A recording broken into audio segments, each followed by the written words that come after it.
Hi అండి. అందరికీ నమస్కారం. ఉద్యోగ పెన్షనర్లకు సంబంధించి ఒక ముఖ్య అప్డేట్ అయితే రావడం జరిగిందండి. ఇక విషయంలోకి వెళితే రెవెన్యూ శాఖలో రామయ్య ఎంఆర్ఓగా పనిచేసి 2024 ఫిబ్రవరిలో రిటైర్డ్ అయ్యారు. రామయ్యకు ప్రతి నెల పెన్షన్ అందుతుంది కానీ ఇతర ఆర్థిక బెనిఫిట్స్ సుమారు 70 లక్షలు ఇంకా అందలేదు. ఎప్పటికి అందుతాయో కూడా తెలీదు. టీచర్‌గా పనిచేసిన రామకృష్ణయ్య 2024 ఏప్రిల్ నెలలో రిటైర్డ్ అయ్యారు. ఈయనకు కూడా ప్రతి నెల పెన్షన్ అందుతుంది. కానీ ఇతర బెనిఫిట్స్ సుమారు ₹1,00,00,000 వరకు ఇవ్వాలంటే ప్రభుత్వం దగ్గర డబ్బులు లేవు. అలాగే పంచాయతీరాజ్ శాఖలో పనిచేస్తున్న కృష్ణమూర్తి జీపీఎఫ్ నుండి 6 లక్షలు కావాలని, ఎర్నలీవ్ నుంచి ₹1,00,000 కావాలని ప్రభుత్వానికి అర్జీ పెట్టుకుని 6 మాసాలైంది. ఇప్పటి వరకు అర్జీకి అతీగతి లేదు. రిటైర్డ్ ఉద్యోగులకు జీతాలు, పెన్షన్లు చెల్లిస్తున్న ప్రభుత్వం బిల్లులు, బెనిఫిట్స్ మాత్రం ఎందుకు చెల్లించడం లేదు? ఎందుకంటే వేలాది కోట్ల రూపాయలు అవసరం కాబట్టి. ప్రభుత్వ ఖజానాలో డబ్బు లేదు కాబట్టి ఉద్యోగులకు చెల్లించాల్సిన బిల్లులు, రిటైర్డ్ ఉద్యోగులకు చెల్లించాల్సిన బెనిఫిట్స్ అన్నిటినీ రేవంత్ ప్రభుత్వం పెండింగ్‌లో పెట్టేసింది. మరి సమస్యకు పరిష్కారం ఏంటి? పరిష్కారం కనుచూపు మేరలో ఎక్కడా కనిపించడం లేదు. తెలంగాణ ప్రభుత్వం గ్లోబల్ సమ్మిట్ నిర్వహిస్తే 5,75,000 కోట్లు ఒప్పందాలు జరిగాయి. మూసీ నది బ్యూటిఫికేషన్ కోసం 20,000 కోట్లు ప్రభుత్వం ఖర్చు పెట్టబోతున్నట్లు ముఖ్యమంత్రి రేవంత్ రెడ్డి ప్రకటించారు. మెట్రో ప్రాజెక్టు నిర్వహణకు ఎన్ని వేల కోట్లైనా ఖర్చు చేసి ప్రభుత్వమే నిర్వహిస్తుంది. 1,00,00,000 మంది మహిళలను ప్రభుత్వం కోటీశ్వరులను చేసేందుకు ప్రభుత్వం కృషి చేస్తుంది. ఈ ప్రకటనలన్నీ ఏమిటో అనుకుంటున్నారా? రేవంత్ మాట్లాడితే లక్షల కోట్ల రూపాయలు, వేల కోట్ల రూపాయలకు తగ్గడం లేదు. ఇంట్లో ఈగల మోత, బయట పల్లకి మోత అన్నట్టుగా ఉంది ప్రభుత్వ వ్యవహారం.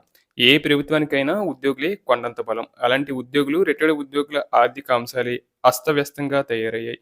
ఇప్పుడు విషయం ఏంటంటే రిటైర్డ్ ఉద్యోగులకు ప్రతి నెల జీతాలు, పెన్షన్లు ఇస్తున్న తెలంగాణ ప్రభుత్వం బిల్లులను మాత్రం చెల్లించడం లేదు. రిటైర్డ్ ఉద్యోగులకు ప్రభుత్వం నుండి అందాల్సిన రకరకాల బిల్లులు, బకాయిలు సుమారు 12,000 కోట్ల బకాయిలు పేరుకుపోయాయి. ఈ బిల్లులు క్లియర్ అవ్వాలంటే సంవత్సరాలు పట్టడం ఖాయం. మరి అప్పటి వరకు రిటైర్డ్ ఉద్యోగుల పరిస్థితి ఏంటి? తమ పరిస్థితి ఏంటో తెలియకే లక్షలాది మంది ఉద్యోగులు తలలు పట్టుకుంటున్నారు. ఉద్యోగులు సుమారు 3.5 లక్షల మంది, రిటైర్డ్ ఉద్యోగులు దాదాపు 2.5 లక్షల మంది ఉంటారు. సుమారు 6 లక్షల మంది రకరకాల ఆర్థిక అంశాల్లో ఇబ్బందులు పడుతున్నారు.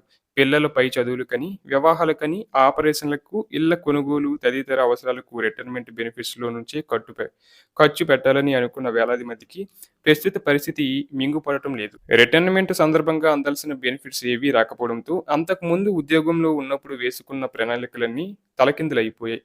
మాట్లాడితే లక్షల కోట్లు, వేలాది కోట్లు అని చెబుతున్న ప్రభుత్వానికి రేవంత్ ప్రభుత్వానికి రిటైర్డ్ ఉద్యోగులకు చెల్లించాల్సిన బిల్లులు, బెనిఫిట్స్‌ను క్లియర్ చేయడం తలకు మించిన భారమైపోయింది. ఇక రేవంత్ ప్రభుత్వానికి అసలు ఈ సమస్యంతా ఎక్కడ మొదలైందంటే కేసీఆర్ ప్రభుత్వంలోనే మొదలైంది. ఎలాగంటే 2021 లేదా అంతకు ముందు రిటైర్డ్ అయిన ఉద్యోగులకు బెనిఫిట్స్ రూపంలో చెల్లించాల్సిన వేలాది కోట్ల రూపాయలు సర్దుబాటు చేయడం కేసీఆర్‌కు కష్టమైంది.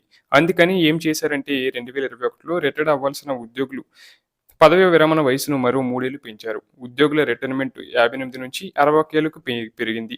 దాంతో ప్రభుత్వానికి రిటైర్డ్ అయిన ఉద్యోగులకు చెల్లించాల్సిన వేలాది కోట్ల రూపాయలు బెనిఫిట్స్ భారం తగ్గిపోయింది. అప్పట్లో 3 ఏళ్లు రిటైర్మెంట్ సర్వీసు పెరిగిన ఉద్యోగుల్లో చాలామంది 2023 ఎన్నికల్లో కాంగ్రెస్ ప్రభుత్వం వచ్చిన తర్వాత రిటైర్డ్ అయ్యారు. దానివల్ల ఏమైందంటే ఉద్యోగులకు చెల్లించాల్సిన వేలాది కోట్ల భారం రేవంత్ ప్రభుత్వం మీద పడింది. అప్పటికే పెండింగ్‌లో ఉన్న రకరకాల బిల్లులు, అస్తవ్యస్తంగా తయారైన ఆర్థిక పరిస్థితి కారణంగా కాంగ్రెస్ ప్రభుత్వం రిటైర్డ్ అయిన ఉద్యోగులకు బెనిఫిట్ చెల్లించలేకపోయింది. ప్రభుత్వం దగ్గర డబ్బులు లేని కారణంగా రిటైర్డ్ ఉద్యోగులకు చెల్లించాల్సిన gratuity, leave encashment, GPF, commutation అన్నింటినీ పెండింగ్‌లో పెట్టేసింది. ఇదే విషయంపై రిటైర్డ్ ఉద్యోగుల సంఘం రాష్ట్ర అధ్యక్షుడు గుంటకల దామోదర్ రెడ్డి ఏమన్నారంటే 2023 డిసెంబర్ నుంచి ఇప్పటి వరకు సుమారు 20,000 మంది రిటైర్డ్ అయ్యి ఉంటారని చెప్పారు. తెలంగాణ ఫెడరల్‌తో మాట్లాడుతూ ఉద్యోగులు 3.5 లక్షల మంది, రిటైర్డ్ ఉద్యోగులు 2,86,000 మంది ఉన్నారు అని చెప్పారు. సమస్య అంతా 2023 డిసెంబర్ తర్వాత రిటైర్డ్ అయిన వాళ్ళకి అని చెప్పారు. రిటైర్డ్ ఉద్యోగులకు ప్రభుత్వం చెల్లించాల్సిన బిల్లులు సుమారు 12,000 కోట్లు ఉంటుందని చెప్పారు. పెండింగ్ బిల్లులు, బెనిఫిట్ చెల్లింపులకు ప్రభుత్వం ప్రతి నెల 700 కోట్లు ఇస్తున్నా ఏమాత్రం సరిపోవడం లేదని అసంతృప్తి వ్యక్తం చేశారు.